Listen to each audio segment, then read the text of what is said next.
Hello friends.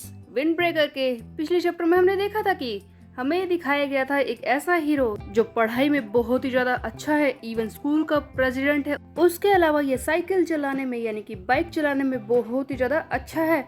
इस chapter की शुरुआत होती है सनी हाई स्कूल से, जिसमें हमारा हीरो पढ़ता है। यहाँ पर हमें एक कक्षा यानी कि क्लास दिखाई जाती है, जहाँ पर बहुत सारे बच्चे बैठे होते हैं और आपस में गॉसिप कर रहे होते हैं। इन्हीं बच्चों में से एक कहता है कि अरे यार, कल सर्वर बहुत ही ज़्यादा डाउन था, सही से गेम खेल नहीं पाया। तभी उसका दोस्त कहता है कि हाँ हाँ, वैसे आज तो ठीक ही होगा, आज हम खेलेंगे। तभी पीछे से आवाज़ आती है कि तुमने ब्रेकिंग बैड का कल का एपिसोड देखा था?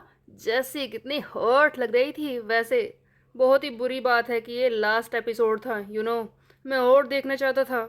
उसके बाद हम देखते हैं हमारा हीरो जो पढ़ाई में बहुत ही ज़्यादा बिजी होता है। उसके साथ ही बैठी होती है एक लड़की, यानी कि दूसरी बेंच पर, जो इसे लगातार घूर रही होती है। इस लड़की ने बहुत ही बड़े बड़े गोगल्स पहन रखे हैं। ये हमारे जे यानी कि हमारे हीरो को घूर रही होती है। तभी पीछे से कोई लड़की आकर इसके कंधे पर हाथ रखती है और कहती है कि मिया, तुम क्या कर रही हो? तुम किस बारे में सोच रही हो यहाँ पर बैठकर? लगता है तुम पढ़ाई करने में काफी ज्यादा बिजी हो। वैसे होना भी चाहिए, जल्दी ही हमारे एग्जाम आने वाले हैं और तुम तो स्टूडेंट काउंसिल की मेंबर भी हो, तुम तो और भी ज्यादा बिजी होगी उनके साथ। सो गाइज, ये गोगल्स वाली लड़की है मिया, जो कि स्टूडेंट काउंसिल की मेंबर है।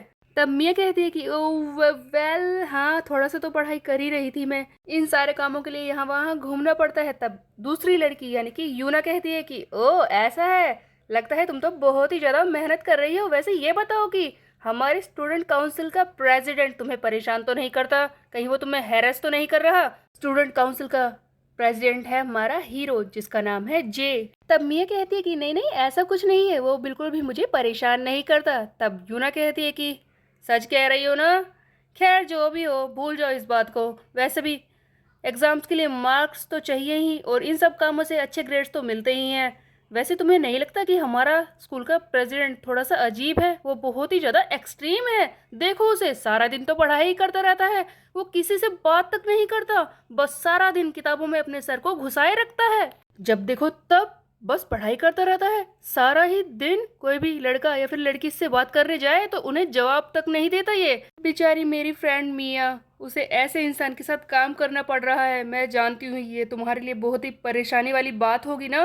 तब मिया कहती है कि नहीं नहीं, ऐसा कुछ नहीं है जैसा कि तुम उसके बारे में सोचती हो। वो बस अपनी फीलिंग्स को दूसरों के सामने सही तरीके से एक्सप्रेस नहीं कर पाता, ज़्यादा बात नहीं करता है। तुम जितना उसके बारे में बुरा सोचती हो ना, वो ऐसा नहीं है यूना। तब यूना कहती है कि क्या तुम उसे लायक तो नहीं? तभी हम देखते हैं कि वहाँ पर एक और लड़का आ जाता है, जिसे हमने पिछले चैप्टर में देखा था, जिसका नाम है मीनू। तब मिया कहती है कि देखो देखो, मीनू आ गया, मीनू आ गया। मीनू को क्लास में एंटर होते हुए देखकर कुछ लड़कियां आकर उसे घेर लेती है और कहती है कि मीनू, तुम यहाँ पर? तुम मुझसे मिलने आए हो ना? तुम मुझसे मिलने आए हो लगता है।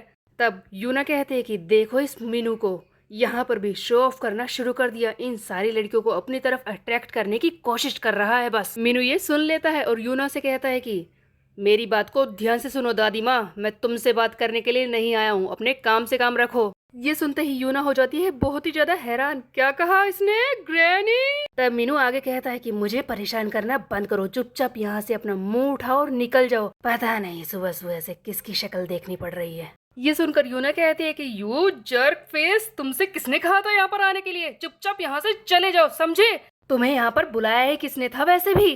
तब मिया इसे शांत करने की कोशिश करती है और कहती है कि शांत हो जाओ, शांत हो जाओ यूना, वैसे भी ये तुम्हारा ट्विन ब्रदर है। यूना अपने ट्विन ब्रदर मीनू पर चिल्ला रही होती है। तभी पीछे से एक और लड़का हमें दिखाई देता है, जिसका नाम है डोम कैंग, जो कह रहा होता है कि हाँ, मेरी प्यारी यूना गुस्से में भी कितनी ज़्यादा सुंदर लगती है। मीनू वहाँ से आगे बढ़ने लगता है और कहता है कि हाँ, पता नहीं मैं इस लूज़र से रिलेटेड ही क्यों हूँ, मैं इसके रिश्ते में क्यों हूँ, वरना मैं इससे बात भी ना करूँ। तब यूना कहती है कि क्या कहा तुमने? चुप करके यहाँ पर आओ, अभी मैंने बात करना बंद नहीं किया है, समझे? बट मीनू इसकी बातों पर ध्यान नहीं देता और आगे बढ़ जाता है। ये सीधे हमारे हीरो जे के पास आकर खड़ा हो जाता है, जो अभी भी पढ़ाई कर रहा है।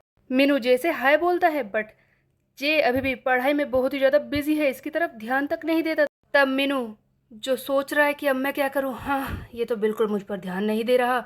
ये जे की बुक पर हाथ रख लेता है और तब जे कहता है कि अगर तुम्हें कुछ बोलना है तो चुपचाप कहो, वरना यहाँ से जाओ, मुझे पढ़ाई करने दो। तब मीनू कहता है कि देखो, मैंने तुम्हें बाइक चलाते हुए देखा है, तुम काफ़ी ज़्यादा अच्छे हो, तो क्या तुम मेरे गैंग में आना चाहते हो? क्या तुम मेरे क्रू को ज्वाइन करोगे?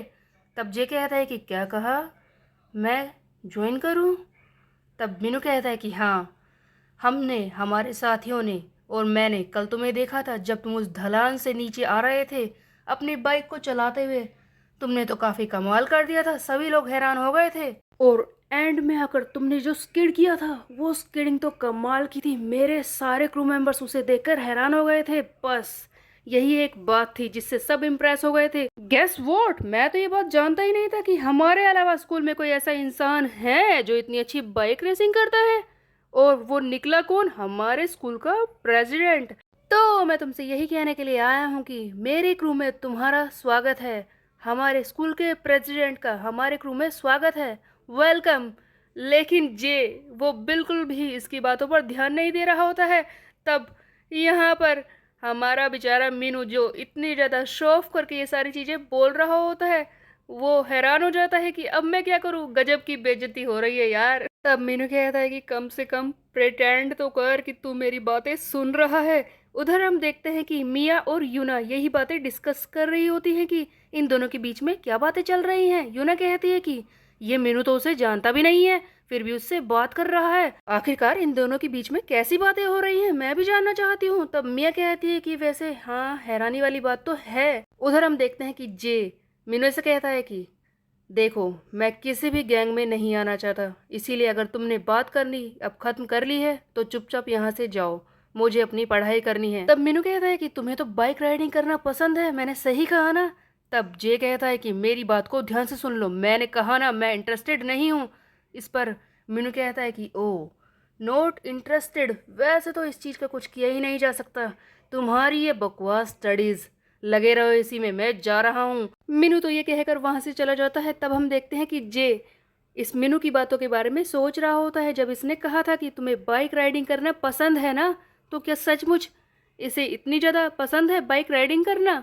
यहाँ पर हमें एक फ्लैशबैक दिखाया जाता है जहाँ पर जे सोच रहा होता है अपने अंकल के बारे में। तब जे के अंकल कहते हैं कि जे बेटा, तुम्हें बाइक राइडिंग करना पसंद है ना? तब जे कहता है कि क्या कहा अंकल, बाइक राइडिंग? तब उसके अंकल कहते हैं कि देखो बेटा, आज तुम्हारा 13th बर्थडे है और मैं तुम्हारे लिए लाया हूँ ये स्पेशल गिफ्ट। देखो, मैं एक एथलीट रहा हूँ, इसीलिए ये बाइक मेरे लिए बहुत ही ज़्यादा कीमती है जो मैं तुम्हें दे रहा हूँ। तुम्हें पता है, ये बाइक तो मेरे लिए एक दोस्त की तरह है और मैं चाहता हूँ कि मेरी ये दोस्त तुम्हारे पास रहे। जे, तुम इसे लोगे? तब जे कहते हैं कि हाँ अंकल, मैं ये बाइक लूँगा। तब उसके अंकल कहते हैं कि मैं जानता हूँ बेटा कि तुम्हें पढ़ाई करना बहुत ही ज़्यादा ज़रूरी है, लेकिन ऐसा नहीं है कि तुम कभी बाहर नहीं घूम सकते। कभी कभी तुम इस बाइक पर घूमने जा सकते हो, थोड़ी सी फ्रेश एयर लेने के लिए। और कभी ऐसा भी तो हो सकता है कि तुम और मैं किसी ट्रिप पर चले इस बाइक के ऊपर। तब जे कहता है कि all right uncle. So guys, यहाँ पर दिखाया जाता है कि जे के लिए ये बाइक कितनी ज़्यादा स्पेशल है जो इसके अंकल ने इसे दी है। दूसरी तरफ हम देखते हैं कि स्कूल की छुट्टी हो चुकी है, यानी कि स्कूल के बाहर का एक सीन दिखाया जाता है जहाँ पर बच्चे फिर से आपस में बात कर रहे होते हैं।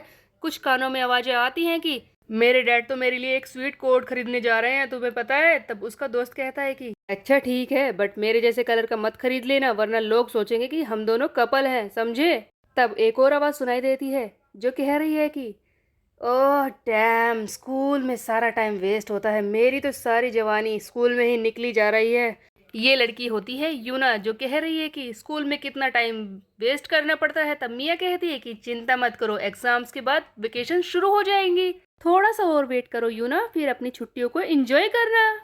तब यूना कहते हैं कि तुम्हें पता है मिया, मैं हमेशा सोचा करती थी कि जब हम टीनेजर हो जाएंगे वो वक्त बहुत ही ज़्यादा रोमांटिक होगा, मेमोरेबल होगा, बट ये सारा दिन स्कूल, ये तो मुझे टॉर्चर करता है। तब मिया कहते हैं कि चिंता मत करो, देख लेना, हम स्कूल में रहकर भी अच्छी यादें बना सकते हैं, इतना नेगेटिव मत सोचो। तब यूना कहती है कि तुम समझती नहीं, ये सारा एग्जाम का स्ट्रेस, इससे तो मुझे परेशानी होती है। तब मिया कहते हैं कि तुम इतनी परेशान क्यों हो रही हो, जल्दी से तो वेकेशन आ जाएंगी, उसके बाद हम मज़ा कर सकते हैं, चिंता मत करो, इतना स्ट्रेस मत लो। तब यूना कहती है कि हाँ हाँ, लगता है सच्चाई के साथ कॉम्प्रोमाइज़ करना ही होगा, ये एग्ज़ाम देने ही पड़ेंगे अब तो। तब मिया कहती है कि हाँ हाँ, हम ऐसा कर सकते हैं। उसके बाद हम देखते हैं कि पीछे से एक लड़का आकर यूना को डरा देता है और कहता है कि यूना देखो, मेरे पास एक न्यूज़ है, मेरे पेरेंट्स आज घर पर नहीं है, हम दोनों साथ में ज़ॉम्बी मूवी देख सकते हैं, क्या तुम चलोगी? तब यूना कहती है कि ओह टॉम, तुम हमेशा ऐसा करते हो, मुझे पीछे से आकर डरा देते हो, मैंने तुमसे कितनी बार कहा है ऐसे मेरे पीछे मत घुमा करो। गाइज, ये लड़का है डॉम कैंग, जो कि यूना को पसंद करता है, जिसे हमने क्लास में भी देखा था, जो पीछे से इसे घूर रहा था। तब हम देखते हैं कि यूना इसे जोर से फीस्ट मारती है और कहती है कि मुझसे दूर रहा करो, मैंने कहा ना मुझे स्ट्रोक करने की जरूरत नहीं है, और वहां से जाने लगती है। तब पीछे खड़ा डॉम कहता है कि मेरी प्यारी यूना, तुम्हारी तो फिस्ट भी इतनी ज़्यादा स्ट्रांग है, मैं तो जानता ही था कि तुम ही वो लड़की हो जो मेरे लिए बनी है, हाँ हाँ तुम ही हो वो। डॉम फिर से चिल्लाता है कि यूना मान जाओ ना, मेरी बात सुन लो, देखो मेरे घर पर ना 90 इंच का टीवी है, उस पर हम आराम से मूवी देख सकते हैं, मज़ा आएगा, चलो ना मेरे घर पर। तब यूना कहती है कि मिया भागो यहाँ से, वरना ये मुझे टॉर्चर करता रहेगा। मिया और यूना वहां से जाने लगती है जल्दी जल्दी। उधर हम देखते हैं कि जे विंडो से ये सारी चीजें देख रहा होता है, जो अभी भी स्कूल में है। जे अपनी सारी बुक्स को बैग में डालता है, तभी हम देखते हैं कि पीछे से मिनू फिर से आ जाता है। तब जे कहता है कि तुम फिर से यहाँ पर क्या कर रहे हो? इस पर मिनू कहता है कि वैसे मैंने पहले ही सोच लिया था कि जब तुम पढ़ाई नहीं कर रहे होगे ना, तब मैं तुमसे आकर बात करूंगा, और मुझे अब मौका मिल ही गया है। देखो मेरी बात को ध्यान से सुनो, वैसे मैं फिर से तुम्हें एक मौका देना चाहता हूँ कि तुम मेरे क्रू में आकर ज्वाइन हो जाओ, लेकिन अगर तब भी तुम्हारा मन नहीं माना तो मैं तुम्हारे डिसीजन की रिस्पेक्ट करूँगा, लेकिन उससे पहले कोई एक ऐसा इंसान है जो तुमसे बाइक रेसिंग करना चाहता है, क्या तुम उसे आज रात बाइक रेस में हरा सकते हो मेरे क्रू में ज्वाइन होने के लिए? तब जे कहता है कि मैं ज्वाइन नहीं होना चाहता। इस पर मीनू कहता है कि एक बार सोच कर हमें एक चांस तो दो। देखो मैं यहाँ से जा रहा हूँ, जैसा कि तुमने कहा, अगर तुम्हारा मन बदले, अगर तुम मेरे क्रू में आना चाहो तो आज रात को तुम्हें एक बाइक रेस करनी होगी किसी और के साथ, उसके बाद तुम मेरे क्रू को ज्वाइन कर सकते हो। सो गाइज, मीनू ने जे के सामने रखी थी एक शर्त, जहां पर उसे एक लड़के को हराना है बाइक रेस में ताकि इसके क्रू में शामिल हो जाए, लेकिन क्या जे इसके क्रू में शामिल होगा? Stay tuned.